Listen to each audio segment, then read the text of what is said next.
Good morning, students.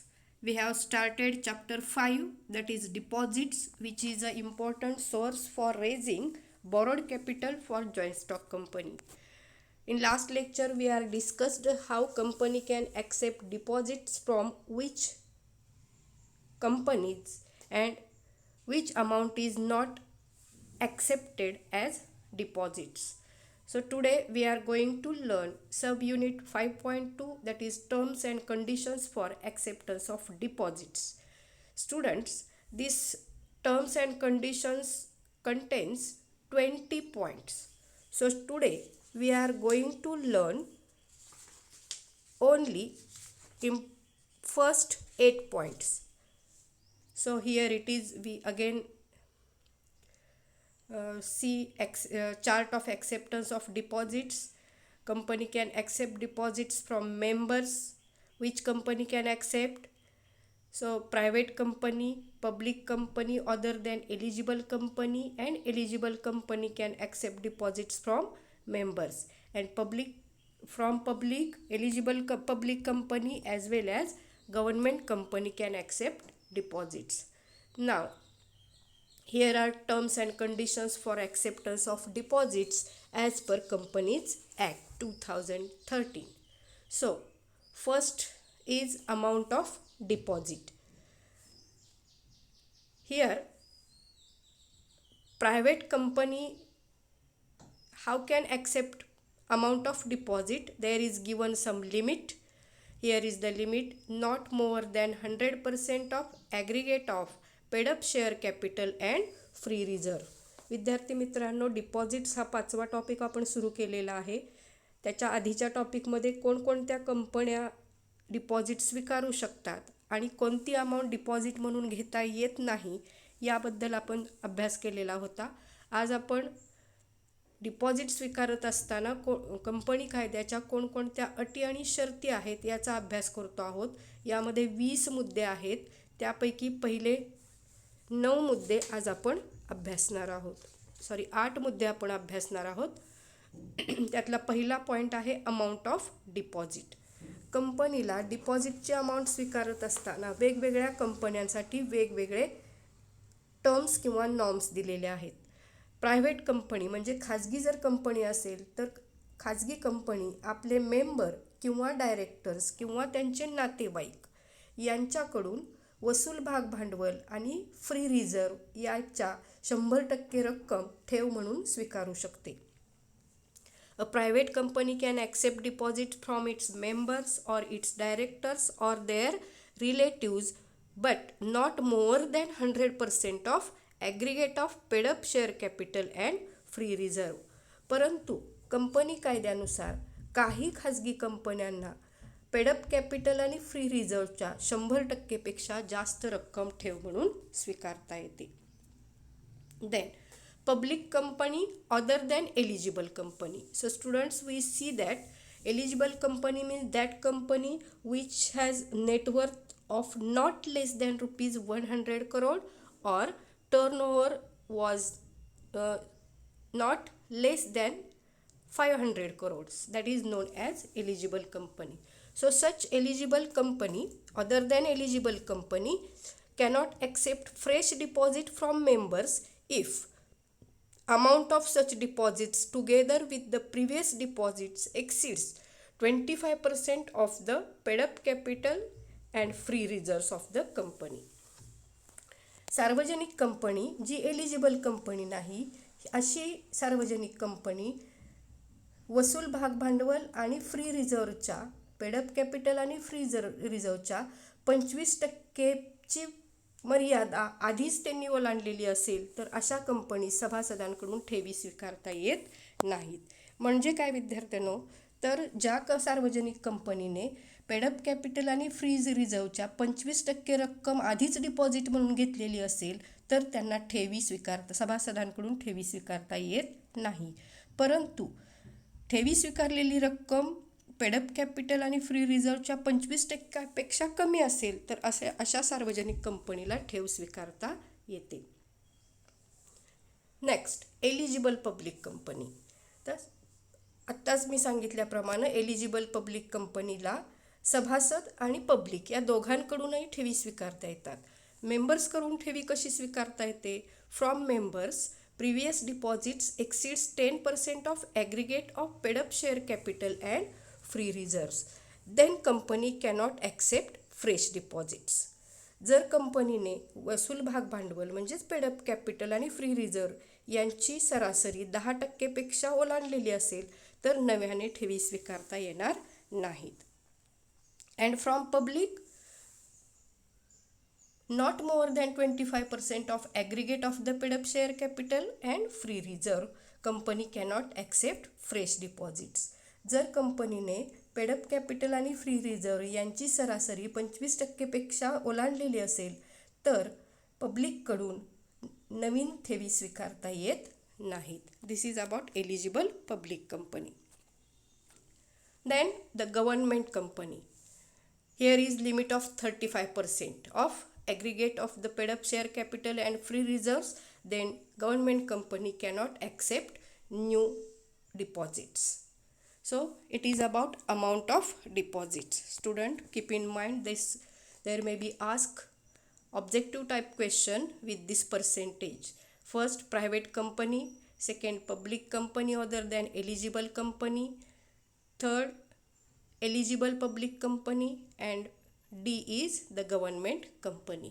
For private company not more than 100%, for public company not more than 25%, for eligible public company from members not more than 10%, from public not more than 25%, and for government company not more than 35% of aggregate of the paid up share capital and free reserves. Now second term is period or tenure of deposits. So we have seen in second part that company can accept deposits minimum for 6 months and maximum for 36 months. So in certain circumstances a company may accept deposits repayable earlier than 6 months to meet its short term needs. कंपनीच्या short term requirement पूर्ण करण्यासाठी विशिष्ट परिस्थितीमध्ये company 6 महिनेपेक्षा कमी कालावधीच्या देखील ठेवी स्वीकारू शकते, परंतु अशा ठेवींची परतफेड ही 3 महिन्याच्या आत करता येत नाही. And such deposits cannot be more than 10% of aggregate of the paid up share capital and free reserves of the company. म्हणजे अशा ठेवींची रक्कम ही वसूल भाग भांडवल आणि फ्री रिझर्वच्या 10%पेक्षा जास्त असता कामा नये. याशिवाय त्या विशिष्ट परिस्थितीमध्ये डिपॉझिटरच्या रिक्वेस्टनुसार डिपॉझिट अमाऊंट परत केली जाते आणि कंपनीने अशी ठेव स्वीकारत असताना आपल्या टर्म्स आणि कंडिशन्स कायम ठेवून ठेवींचं रिन्युएशन करता येतं. त्याला नवीन ठेवी स्वीकारणे असं देखील म्हटलं जातं. Company may also renew deposits with the same terms of issue and it will be considered as fresh deposits. So the important point is the period or tenure of deposits is minimum for 6 months and maximum for 36 months. Third term is no demand deposits. So company cannot accept or renew deposits repayable on demand. ज्या ठेवी मागता क्षणी परत केल्या पाहिजेत अशा प्रकारच्या ठेवींचा स्वीकार किंवा रिन्युएशन कंपनी करू शकत नाही. म्हणजे काय विद्यार्थी मित्रांनो, suppose Amit has deposited amount as a deposit in a company and he want to demand, then such type of deposits cannot be accepted by the company. अमितनं समजा काही रक्कम 1,00,000 रुपये रक्कम डिपॉझिट म्हणून कंपनीकडे ठेवलेली असेल तर ती रक्कम त्याला लगेच मागता येत नाही. अशा प्रकारच्या नो डिमांड डिपॉझिट्स कंपनी घेत नाही. Fourth, secured or unsecured deposit. A company can accept secured or unsecured deposit which should be clearly mentioned in the circular or advertisement. सुरक्षित आणि असुरक्षित अशा प्रकारच्या ठेवी कंपनी स्वीकारू शकते, परंतु ती स्वीकारत असताना कंपनीच्या सर्क्युलरमध्ये किंवा ॲडव्हर्टाइजमेंटमध्ये या सेक्युअर्ड आणि अनसेक्युअर्ड डिपॉझिटबाबत स्पष्टपणे माहिती नमूद केलेली असली पाहिजे. If a company offer secure deposit, जर कंपनी सेक्युअर डिपॉझिट म्हणजे सुरक्षित ठेवी स्वीकारणार असेल, then company has to create a charge on its tangible assets. कंपनीनं अशा प्रकारच्या टेंजिबल ॲसेट्सवर चार्ज निर्माण केला पाहिजे, बोजा निर्माण केला पाहिजे. And there is a limit of 30 days. Company should create a charge on tangible assets within 30 days from the acceptance of the deposits. So the deposits will be secured on creating charge on assets. Then next term is application form. So a company has to provide application form to the depositor. So who is depositor? The person who deposits amount in the company's as a short term finance, that is known as depositor. That person is known as depositor, and he has to make or he has to give application form. In that form he should contain a declaration that the deposit is not made out of any amount borrowed by him from another person. ॲप्लिकंटकडून म्हणजेच ठेवीदाराकडून अर्ज घेतला जातो विशिष्ट नमुन्यामध्ये कंपनीकडून, आणि हा अर्ज ठेवीदाराला भरून द्यावा लागतो. या अर्जामध्ये आपण आणलेली ठेवीची रक्कम ही दुसऱ्याकडून कर्जाऊ घेतलेली नाही अशा प्रकारचं डिक्लेरेशन ॲप्लिकंटकडून घेतलं जातं. Next term is joint names. So company can accept deposits in joint names of the depositors, but it should not be more than 3 persons. ठेवी घेत असताना संयुक्त नावे म्हणजेच जॉईंट नेम्सनी देखील घेता येतात. For example mister and Mrs, किंवा वडील आणि मुलगा, किंवा मुलगी आणि आई अशा नावाने देखील ठेवी स्वीकारता येतात, परंतु या व्यक्तींची संख्या 3 पेक्षा जास्त असता कामा नये. म्हणजेच ठेव ही 3 व्यक्तींपेक्षा जास्त व्यक्तींच्या नावाने एकत्रितरित्या स्वीकारता येत नाही. Not more than 3 names. Next is nomination, ज्याला आपण मराठीमध्ये वारस म्हणतो. So every depositor has right to nominate any person as nominee in the event of death of the depositor. कायद्यानुसार ठेवीदारास त्याचा वारस नियुक्त करण्याचा अधिकार असतो. त्याच्या मृत्यूनंतर ठेवीची रक्कम ही ठेवीदाराच्या वारसाला मिळू शकते. Next, very important terms and conditions for acceptance of deposit, that is circular or advertisement. Circular म्हणजे परिपत्रक आणि ॲडव्हर्टाइज म्हणजे जाहिरात.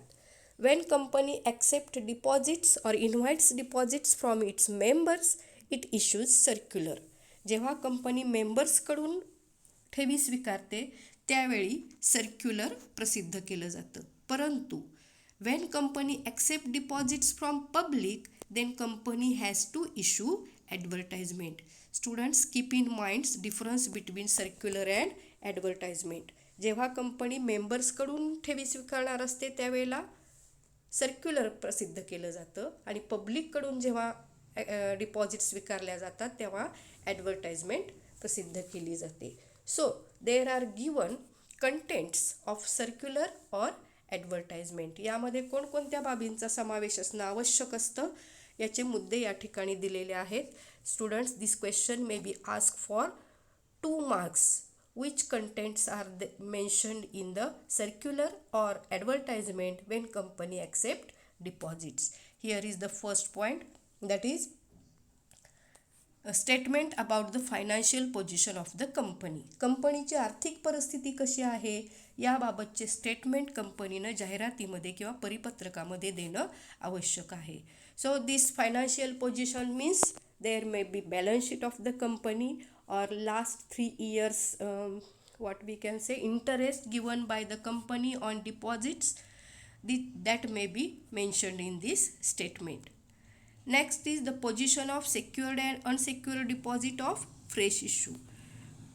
कंपनीने नव्याने स्वीकारण्यात येणाऱ्या ठेवींच्या बाबत सुरक्षित आणि असुरक्षित ठेवींचे प्रमाण किती आहे याचाही उल्लेख जाहिरातीमध्ये करणं आवश्यक आहे.